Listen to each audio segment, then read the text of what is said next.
You are going to kill yourself! Fuck you, watch me. For a guy in a suit, you're pretty fucking stupid! What the flying fuck is going on? It's a fucking password. HBO Max is burning to the ground before our very eyes.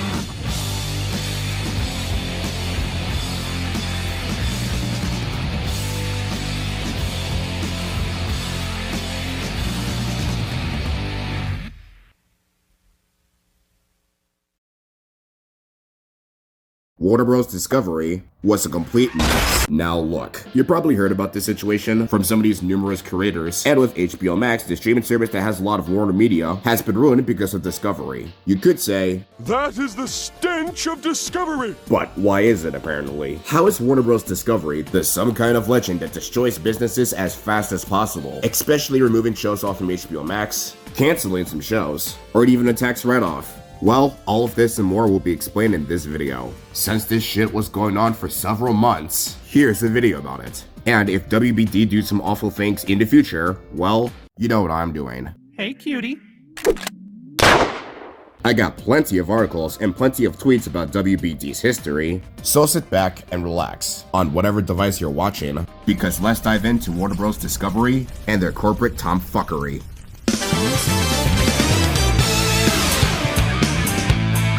Before WBD's corporate meddling, this chapter is about the origin of this company. In May of 2021, AT&T decided to leave the entertainment business and announced that Warner Media will be merged with Discovery Incorporated. Now, Warner Media was acquired by AT&T back in 2018, and their headquarters for Warner Media was located in New York City. Meanwhile, Discovery Incorporated was also located in New York City. With the close of this transaction, we expect to invest at record levels and our growth areas of 5G and fiber, where we have strong momentum, AT&T Chief Executive Officer John Stinky said in a statement. With this merger coming soon, that includes Discovery Channel, Warner Bros. Entertainment, CNN, HBO, Cartoon Network, including the streaming service like Discovery Plus and HBO Max. In September 2021, the logo has revealed, titled Warner Bros. Discovery, the stuff that dreams are made of. More like the stuff that dreams are fucking crushed due to layoffs. But hey, what do I know? Everyone thinks that the future of Cartoon Network will be great, with everyone's favorite Rejoin Your World, since they announced that campaign in 2021. But unfortunately, due to the merger, it probably won't stay for long. Also, because of the merger, they will likely spin off Warner Bros. For $43 billion in debt. Plus, Dave Zaslav will be the only guy in charge. And so on December 2021, the merger was completed, and it will be known as Warner Bros. Discovery in April 9th, 2022. And this is where the corporate meddling begins.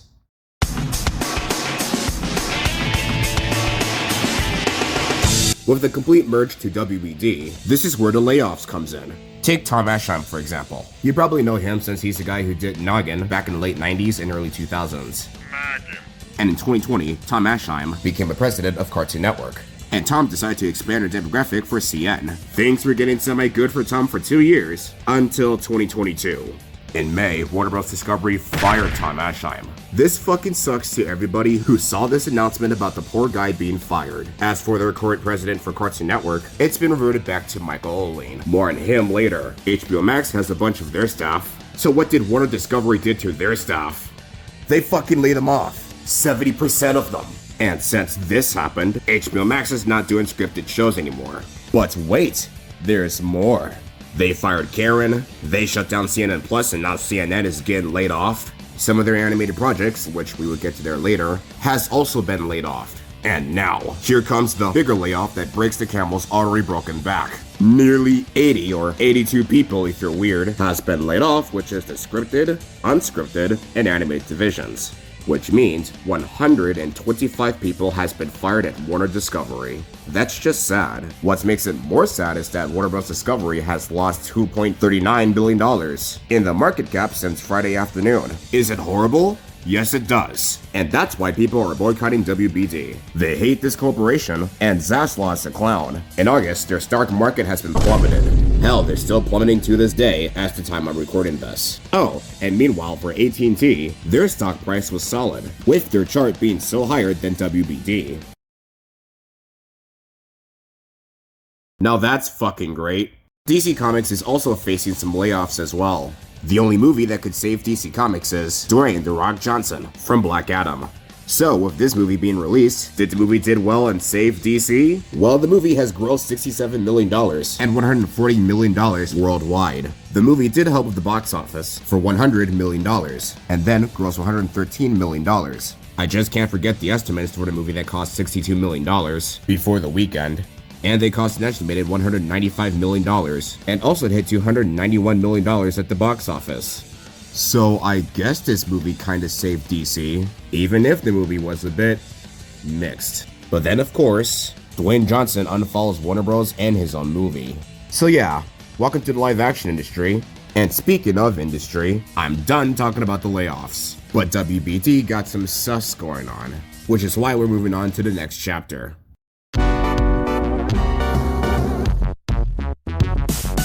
Warner Bros. Discovery is no stranger for their animation industry, and that's why WBD announced that kids and family animation will see a broad range of cuts. In August, and I know everybody has heard the news about it, Batgirl and Scoob 2 were cancelled. Now sure, Batgirl was a live-action movie. What do you expect? Anyway, the cancellation of Batgirl reveals how much money Batgirl's cancellation is saving Warner Bros. Sources has indicated that the studio is set to save an estimated for $15 and $20 million from shelving a DCEU movie and tax write-offs. The decision given Warner Bros. Desire to clear up $3 billion in debt, and the film's reported $90 million, making it saving a small amount in comparison. Also, the film wasn't canceled just for taxes. Some of their tax deductions won't cover the cost of their development. Maybe that's the reason why Batgirl was cancelled? I will probably think so. Now, as for Scoob 2, it was cancelled, but in a different way. The movie has finished production, despite being cancelled months ago. And the movie unfortunately got a tax write-off, which sucks because I was semi-interested to the half prequel, half sequel of a holiday movie, rather than the first movie of Scoob because it's still bad regardless. And now, Scoob Holiday Hunt was put into the vault. This is also going to be Michael Korinsky's directorial debut, after 28 years of working in the industry, alongside his co-director, Bill Haller. But sadly, due to the tax write-off, WBD denies it. Denied. Well, they didn't deny their crew, yet. Warner Discovery forced their crew in order to make a movie, and also get paid for. Talk about a scummy business. And as a whole, both Holiday Hunt and Batgirl were shelved. The animated feature film, which reportedly cost $40 million, was a follow-up to the 2020 film, Scoob. At the time of this shelving, Holiday Hunt was in post-production, and it's set to be released on HBO Max December 22nd. And since that day has passed, that never happened. And these two movies were put into the vault for the rest of time. With these two movies being cancelled, it's really a bad day, now is it? Also in August, a lot of their shows, specials, and seasons has been removed on HBO Max. OKKO, Infinity Train, Mau Mau, you name it, all of it has been fucking erased from existence. Which is a damn shame because people were looking forward for these upcoming seasons of their favorite shows. And now, Warner Discovery killed them off. Just like that.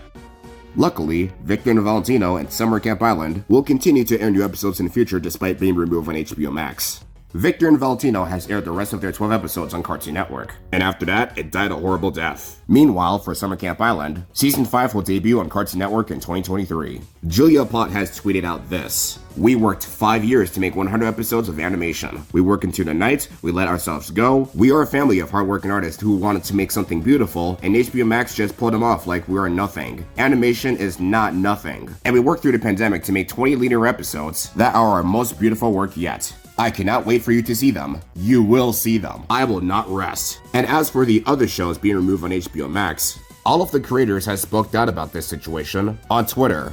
Hell, even some gruesome drawings like Uncle Grandpa shooting himself with a gun, or Tiggy's face. And speaking of Uncle Grandpa, there's one episode of Uncle Grandpa titled "Please Help Me," which means that Uncle Grandpa has survived the HBO Max purge. People has made memes about it, and UG is raising hell in here. Until HBO Max removed the episode. Great. Uncle Grandpa isn't removed from HBO Max entirely. There's a crossover episode from Steven Universe titled "Say Uncle." Gumball's on HBO Max, so you can see him as a cameo in the episode The Boredom. Not enough proof? Well, in December, CN airs reruns of Uncle Grandpa, and that shows you that CN is keeping Uncle Grandpa alive, even after all of this. Now, this is Driftwood. Driftwood is a full-length animated sci-fi movie created by Victor Cartwright, who did Thundercats Roar, a controversial reboot which is now canceled in 2020 and got removed from HBO Max in May, alongside Final Space. More on that later. Aquaman, King of Atlantis, a movie that has some action and storytelling, rather than being random like Thundercats Roar. and it's alright. But that's also got removed from HBO Max. And now here's Driftwood, which is actually going to be the refreshing start for Cartwright after these two. And as we know it in August, it was cancelled.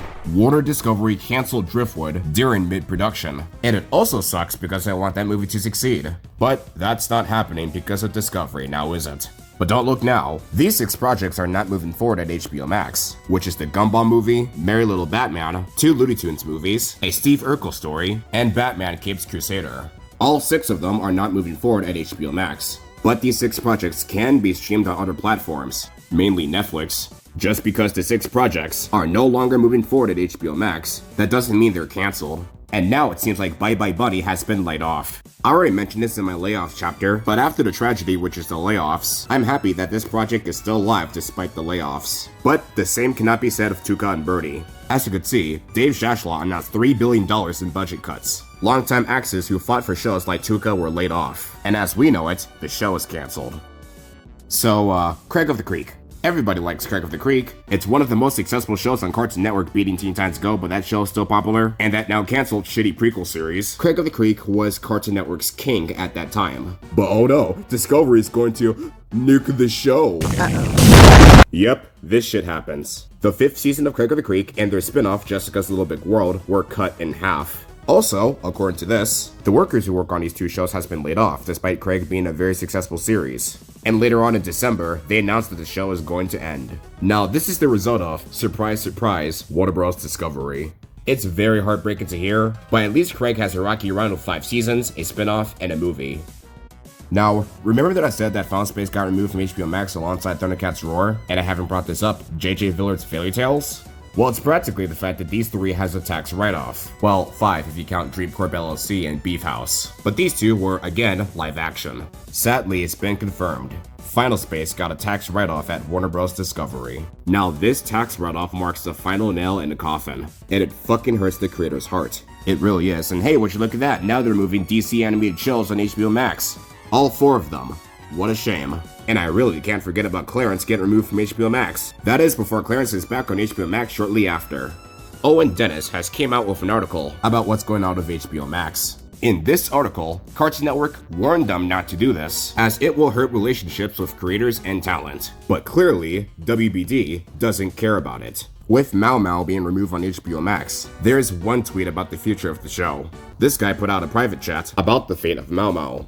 Hello, I have a question. What is the status for Mau Mau Heroes of Pure Heart Season 2? Is it still happening or not? Unfortunately, at this moment, it is not, with all the restructuring at CN and HBO, etc. So can it be shopped somewhere else like Hulu, Netflix, etc.? Don't know. Everything is in flux at this moment. So with this show being removed on HBO Max, this show as of right now was in limbo. We'll have to wait and see if Mau Mau could ever be picked up by these streaming services.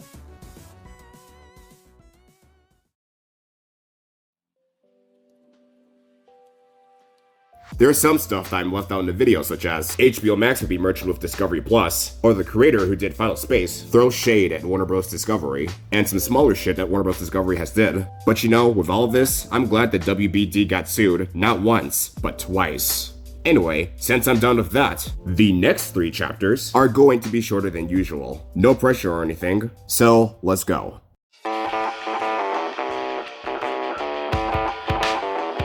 Since Warner Bros. Discovery is treating their animation like shit, same goes to Netflix, there's only one thing that we can support of in the animation industry.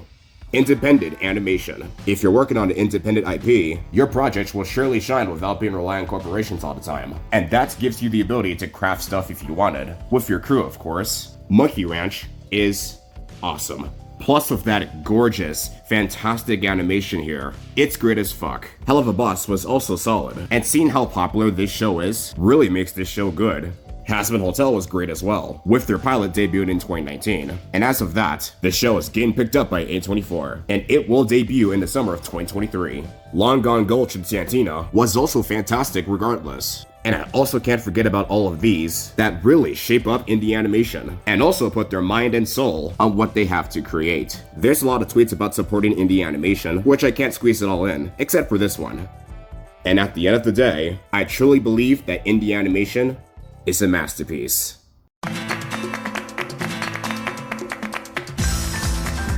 In September 2022, they announced that Warner Bros. Discovery will be merged with NBCUniversal, and this merger will most likely happen in April of 2024, which means it's only 1.5 years away before this merger could ever happen. Some people were mixed about this, saying that this merger will save Warner Bros. And spit Discovery in the face, while people are so worried that this merger will collapse. To me, I was in the middle. Now, Universal has their animation, such as DreamWorks and Illumination. These two produce out great movies. Heck, Illumination's Mario movie is looking epic so far. In fact, this surprised me when they're saying that Universal Animation is better than Disney. So all I'm saying is, if Warner Brothers merge with Universal, I honestly don't know this merger will play out. We have to wait for more information about the Warner-Universal merger.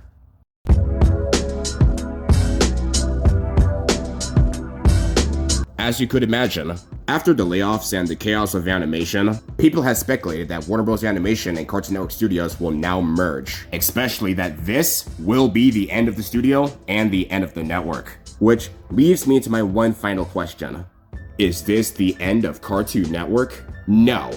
Fuck no. In fact, CN has confirmed that they're not dead, which is great news. Heck, the same goes to Cartoon Network Studios. The studio will continue to produce original animated fare for Cartoon Network, Adult Swim, and HBO Max. I guess that shows that Cartoon Brew is lying about CN's death. So, what do we go from here since Cartoon Network is still alive? Well, Michael Oline has talked about the future of Cartoon Network, and he said that Cartoon Network and Adult Swim will be the main sources of animation at Max. Plus, some of their stuff were in development right now. Oline points to Adventure Time as a brand guidepost for the network moving forward. Our median age is 29 during the day, so the path forward is to learn into that makes really great stuff that appeals to young adults and kids. Cartoon Network Studios and Warner Bros. Animation will exist as individual labels and continue to fall under the oversight of President Sam Register. I like that statement because right now, Cartoon Network's future is looking bright with their new shows. And sure, Warner Bros. Discovery was worse for 2022 standards, but at least they're getting back up again with their stock price, unlike AT&T, which their stock prices has been plummeted. And that is Warner Bros. Discovery. Things has been a doozy lately, but I hope they can have a better year, especially with Cartoon Network and HBO Max. Thank you so much for watching, and I'll see you in 2023. Roll the pastel bumper!